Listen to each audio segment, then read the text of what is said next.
People who claim Ghostbusters isn't something to be revered. It's not like Star Wars or Lord of the Rings. They're just ghost janitors. Those people can. Ghostbusters is my Star Wars.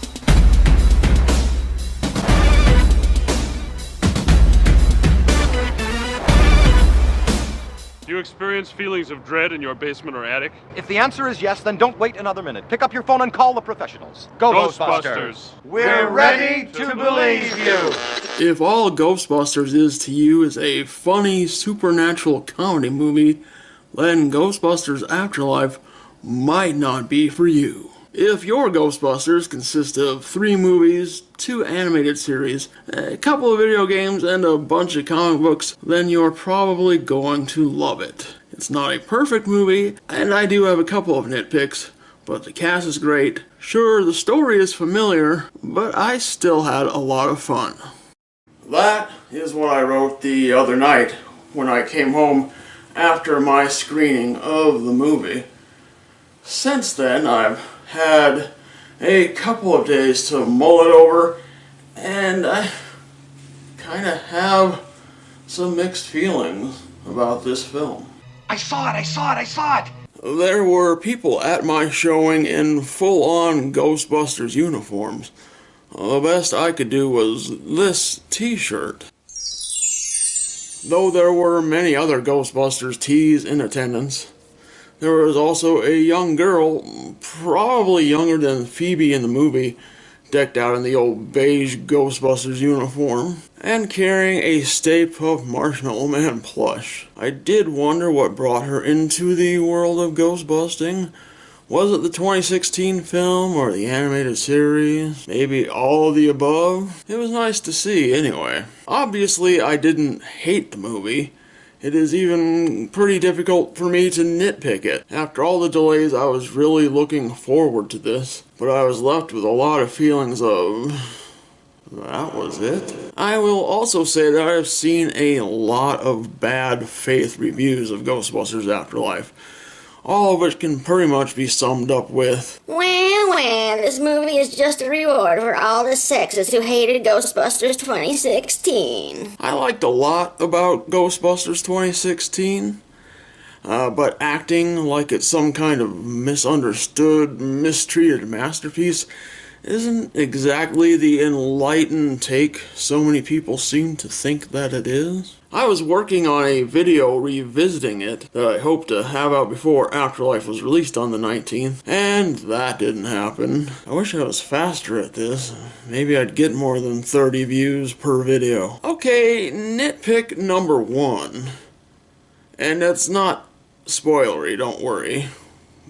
I'll warn you before we get to spoiler territory. The music. It's pretty cool at first.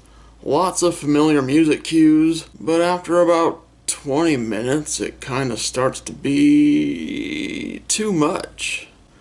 Like, alright, enough already. Though I will admit that this may be my fault for having watched the original film 8,000 times, which, when I really think about it, is the root cause for most of the issues I have with the film. I thought that the budding relationship between Paul Rudd as Mr. Gruberson and Carrie Coon as single mom Callie was very cute and sweet. This is probably the role that Paul Rudd was born to play. I know that he was a huge comedy nerd when he was young, and he would have been a teenager when the original film was released, which is basically his character in Afterlife, an enormous Ghostbusters fan who remembers everything about the 1980s. Callie doesn't know much about her father, Egon, other than he was a scientist, and he abandoned his family at some point to move to this farm in Oklahoma. We don't learn anything about Callie's mother. She is not the person that a lot of people probably hoped it would be. Callie has a lot of negative emotions when it comes to her dirt farmer father. So much so that she even kind of resents that her own daughter, Phoebe, loves science so much. McKenna Grace as Phoebe is this movie. That's the image that Jason Reitman said kicked off this whole thing in his head. A young girl in a proton pack.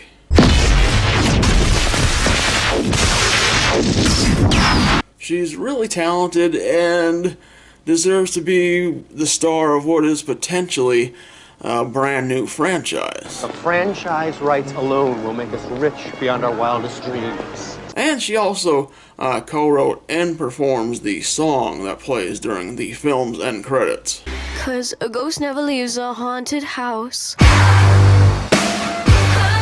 Going into this movie, I had concerns about Podcast, because, well, his name is Podcast. It turns out that's the nickname the character gives himself, which makes more and more sense as the film progresses. I did think that young actor Logan Kim was pretty funny and made for a pretty decent junior Ghostbuster. Finn Wolfhard as Trevor and Celeste O'Connor as Lucky are fine. I thought their relationship was kind of adorable too, but they're not really given a lot to do in the film. So many people were worried that this was just going to be like another season of Stranger Things.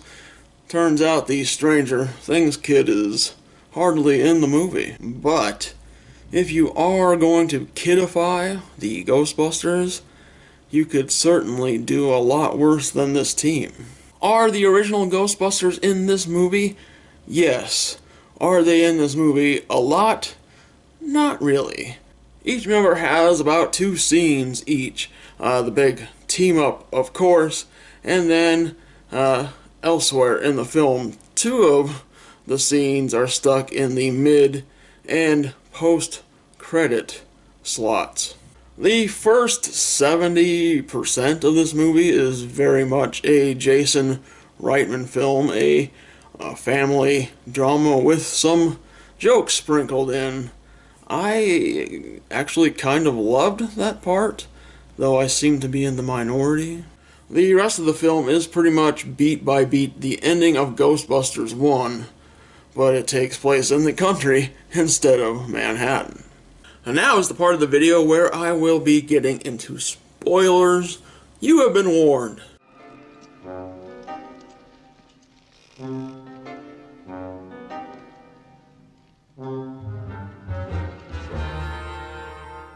Did I cry? Yes, there were a couple moments that hit me right in the old heartstrings. When Phoebe calls the Ghostbusters phone number and it rings through to Ray Stantz at his bookshop, the moment she mentions Egon's name, Ray tells her Egon Spangler can burn in hell. That was hard. Like, damn, what the hell happened there? And then, of course, Ray does go on to explain exactly how things fell apart with the Ghostbusters. When Callie finds her father's secret lab and discovers that she wasn't as forgotten as she thought, she sees that Egon had an entire wall collage of pictures and stuff tracing her childhood.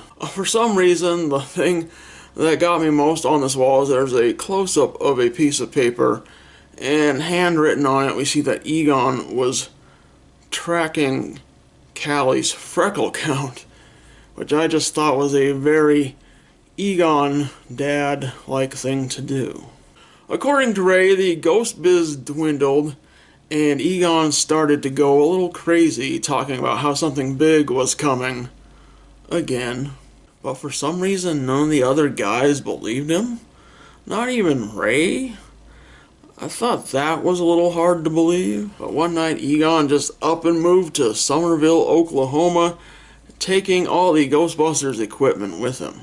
I've seen many reviews that say this movie goes off the rails with the Walmart scene. I actually kind of like the Walmart scene. The mini puffs are just kind of there to be cute and not much else. Their scene is just kind of short but pointless. Lots of people have said that it felt like they were created as a response to the whole Baby Yoda phenomenon, But this movie had wrapped before most of the world even knew there was gonna be a Baby Yoda. I think that the terror dogs look fucking fantastic. Part practical effects, part CGI. Awesome creature work. However, the terror dogs are kind of where this movie falters, in my opinion. Callie and Mr. Gruberson are our new gatekeeper and keymaster, which I pretty much figured out from the first trailer. I just wasn't expecting it to be a carbon copy of the Louis Tully, Dana Barrett terror dog stuff from Ghostbusters 84. Yes, Gozer does return. This time, the Gozerian is played by actor-director Olivia Wilde. Which is wild. So I did a video back in January 2012 where I pitched Ghostbusters as a Buffy-style TV show. The first season would be the Gozer Saga, and who did I cast as Gozer? Take a wild guess. When Peter, Ray, and Winston do show up, they just kind of show up during the final Gozer battle. It felt like there was a piece missing. I expected to see scenes of their arrival, them walking around the farmhouse telling stories. You know, one time your grandpa told me, and then, you know, hopefully we'd get some kind of story that we hadn't seen in the first two movies. But more than likely we would have gotten something more like, you know, one time your grandpa tried to drill a hole through his head. That would have worked if you hadn't stopped me. It is during this final battle where Ghost Egon shows up to help young Phoebe aim and control her Neutrona wand. To be honest, I wasn't sure how I felt about this after seeing the film that night. Egon is there throughout the movie, guiding his family, but he is unseen until this moment in the film. Since the first trailer dropped, people like Red Letter Media have been predicting that this would happen, and I always kind of figured, they're probably not going to do that. If he shows up as a ghost to give his daughter some closure because they were estranged, which is the vibe I get from the trailer, that they didn't know Egon very well, if they do that, then I'm going to barf in my lap. Well, they did that. They do handle it about as well as you could probably handle something like this. The spirit of Egon doesn't speak. I might have taken it a bit further and just shown like his hand helping out Phoebe, and then maybe when the rest of the group looks up to see him, we just see him from the back. They're even doing a Ghost Egon action figure, which I just find kind of off-putting. I mean, who is this for?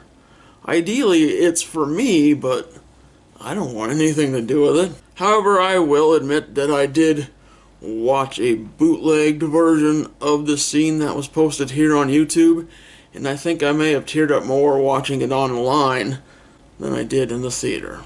Ghostbusters Afterlife is a nostalgia explosion, and that's not always a good thing. You know how Ray said Egon could burn in hell? Yeah, there's a lot of stuff like that in this movie that probably doesn't need to be in this movie. Symmetrical book stacking, Twinkies, Crunch Bars, the toaster from Ghostbusters 2, the fire pole. Does Egon really seem like the type who'd insist on something like that? Hey, does this pole still work? In his little spiel at the end of the film, Winston even references, We had the tools, we had the talent. even for this hardcore Ghostbusters fan, it was all kind of a lot. This movie doesn't really give us any new Ghostbusters moments. Maybe Phoebe could have had a hand in inventing a new piece of equipment, or at least we could have gotten some new ghosts. We get the Terror Dogs, Gozer, the Mini-Puff, a minor ghost, and then Muncher, who is basically Slimer 2.0. Other than that, all we get are the spectral lights zipping through downtown Somerville. The end credit scene features what looks like the resurrection of Ghostbusters headquarters in New York City. I'm all for seeing more of these characters. I just hope they get to have some new adventures.